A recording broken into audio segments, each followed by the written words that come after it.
It'll take it back down in a short while, I promise. Okay. So while you were working on that and taking your kind of brain break, I handed out to you a hard copy of what I have up here on the board. Could I take a volunteer to raise your hand and read to us the title of the article that I handed out to you today? Wow, a lot of volunteers. Cool. Hey, Eddie, go ahead. What's it called? About Robert Frost stopping by woods on a snowy evening. Very good. Now, has anybody ever heard of Robert Frost? Okay, great. So some years when I do this, the fourth graders already know because your teachers also do some work with Robert Frost. So it always depends on who kind of introduces him first. So in this case, me. But you'll also hear about Robert Frost with Miss Nygaard in the upcoming weeks. If you were just looking at the title and you know nothing about Robert Frost, okay? He could be a NASA engineer. He could be a weatherman. He could be a teacher. He could be a police officer. We have no idea, right? Looking at the title, does anyone want to take a guess on what he is? Or, bigger question here, what unit of study we are about to go into in fourth grade? So it's kind of a two-part question. You can answer one of those questions or both. I'm going to ask for both one more time. So I see a lot of hands up.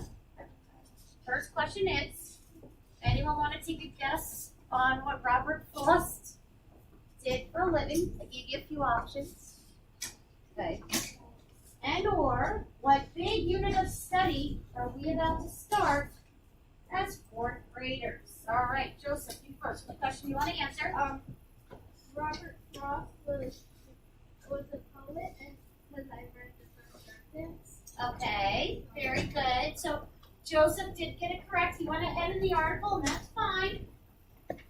Robert Frost was indeed a poet. Maybe he is still a poet. We don't know. Okay, so he was a poet. And the second question, so what large unit, what genre of study are we about to embark upon here in fourth grade? Okay. You got it. Poetry. Okay. Now, poetry is also a unit of study that every year in fourth grade, there's the state tests, the state assessments that you have. And poetry is always a really big section on these kind of tests too. And it's something that we really don't cover enough of, and it's perfect for us, the library. Each one of you will be getting your own book as we dive into this unit in the next couple of weeks. Now, in years past, in the pre-COVID years, I always had about 30 copies of the book. I'm not going to tell you what the book is right now, but whenever I would have a fourth grade class, we would share the book. So 402 would come to the library, I'd hand out 25 of the books. And then the next day, 401 would come to the library and they were used to seeing books. Well, we can't really do that right now. How come? Raise your hand. How come we can't do that right now? Thank you for not pulling out. Maggie? Because of COVID, we touch the same book. Right. It's just like what we're doing with the library class. Okay, good. So I have to tell you, I don't know what public library you guys belong to. I know here in Center East Merchants you have a choice. You can go to Center Merchants Public Library, West Hampton Public Library, or Riverhead Public Library. They're all great. I've used all of them. West Hampton right now is doing something where anybody who works for a school, you can send them a little request. Oh, I would like 80 copies of this one book. And they'll interlibrary loan it from all over Suffolk County. Now, I didn't get 80 copies, but I got a lot. So I think we are going to have enough between what I had already bought last year and now the copies that West Hampton Interlibrary loaned for us. I really do think we're going to have enough for everybody to get their own. There might be 3 or 4 kids in the entire grade that we do have to do some type of a little bit of a copy or something from, an audio file from, but we'll figure it out when we work. Okay, so anyway, who was it who said poetry? It was Mika. Yeah. So Mika is correct. Starting unit on poetry. Now, somebody raise your hand and tell me what you know about poetry. Abigail. Okay. Certainly about writing. Haley? To write a metaphor, and metaphors are when you become something. Okay. So like the cool. So it's sort of an example, a type of poetry. There are several types of poetry, and we will learn about those. And metaphor is not one of the types we learned about. So I'm glad you've learned about that already in this 9 part. Maggie? Poetry is it's kind of like a story just in a song. Okay. So it's more like lyrics than text. Also, it doesn't have characters and it doesn't really tell you like someone's name. Like I read a poem called "Oh Captain, My Captain," and he just said captain, not the actual person's name. Okay. What do you think of? I know like a short little like writing lesson, and it has like meaningful and together words of like a story or a meaningful movie. I love your kind of definition there. I know, very nice. People often do think of them as rhyming. I know I always thought of them as being short. At times they can actually be longer than you think, but yes, like short. Piper, were you going to add something? Okay. All right.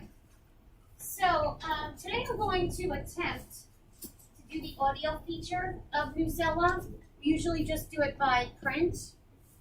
We'll do the audio instead of the present version, but I am going to ask you all to follow along. So if you haven't yet, put aside your mindfulness coloring. Please do that now. Like I said, I promise everyone's going to get a chance to do it again during book exchange. But for now, please put it aside.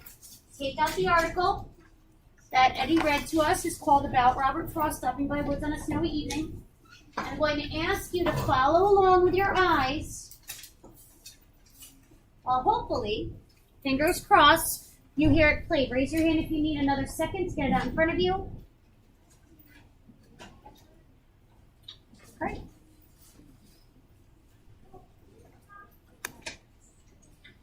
About Robert Frost stopping by woods on a snowy evening. By ThoughtCo.com, adapted by Newsela staff.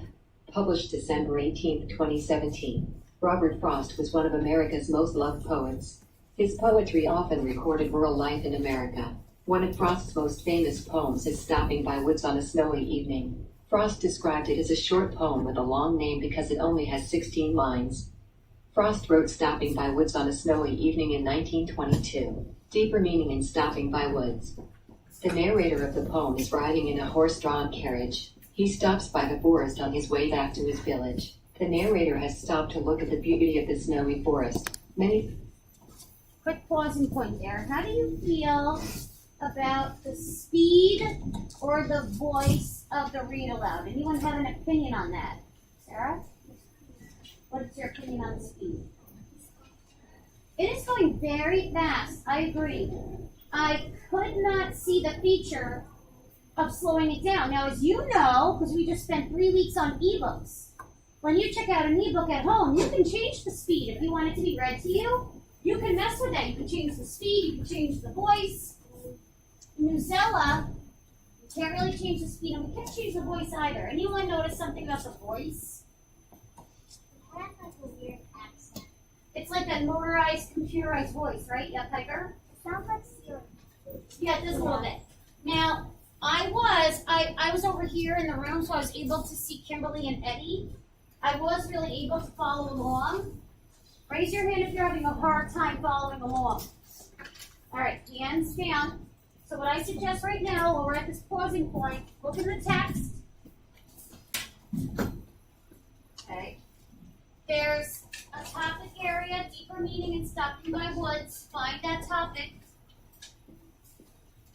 And right now, look for the word think. That's what's highlighted. Betty, think the poem has a deeper meaning, though. So try to find that spot right there, okay? I just found it on Abigail's paper. Try to find it on your paper, please, so that you know exactly where we're starting off. Raise your hand if you need help. I can help you. You don't know where we are. But it's going too fast, so it's harder to follow. Right there. Raise your hand if you need help, but leave it where we just left off. Good?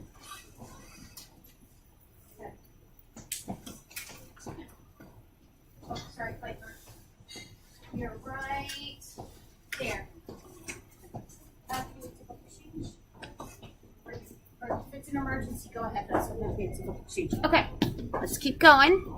I think the poem has a deeper meaning though. Some people think that the horse is actually the narrator, not the man. Others think that the horse and the man are thinking the same things. The poem is the journey of life and the distractions that come along the way. In other words, there is so little time and so much to do. Maybe it was about Santa Claus. Another idea is that the poem is describing us. It seems possible because the man in the poem says he has promises to keep. He also says he has miles to go before I sleep. There are also bells on his carriage. Some people think that the horse is Santa's reindeer. The power of the phrase miles to go before I sleep. This line is the most famous in the poem and it's repeated twice. There are many ideas about why this is so. The lines may be speaking about the unfinished business we have in life. Many people have used this line from Frost's poem. For example, Robert Kennedy gave a speech in honor of his brother, President John F. Kennedy. Robert Kennedy said his brother liked the line. The woods are lovely, dark and deep, but I have promises to keep and miles to go before I sleep, and miles to go before I sleep. John F. Kennedy told his brother what he thought about this line. JFK said it would think about it. JFK said other people shot it that way, too. The first Prime Minister of India was Pandit Jawaharlal Nehru. He also liked the same line that Kennedy did. He wrote the line on a pad that he kept on his desk. When Canadian Prime Minister Pierre Trudeau died, his son Justin wrote in a speech in his father's honor. He said, "The woods are lovely, dark and deep. He has kept promises and earned his sleep." Justin Trudeau is now Canada's Prime Minister. Does the poem reflect Frost's sadness? To some people, the poem is sad. They think it may have been about Frost's sadness. He faced many tragedies during his lifetime. Frost was also very poor for more than 20 years. Frost's younger sister and his daughter were both hospitalized. They suffered from mental illness. Also, Frost, his mother, and his wife suffered from times of deep sadness, called depression. Many people thought Frost was describing his own mindset in this poem. For example, Frost says the forest is cold, dark, and deep. However, others read the poem as a ride through the woods. It's possible Frost was being hopeful. He ends the poem saying, "But I have promises to keep." This may mean the man wants to go back to his family. He wants to complete his duties. Okay. That was way too fast. Now, what I'd like you guys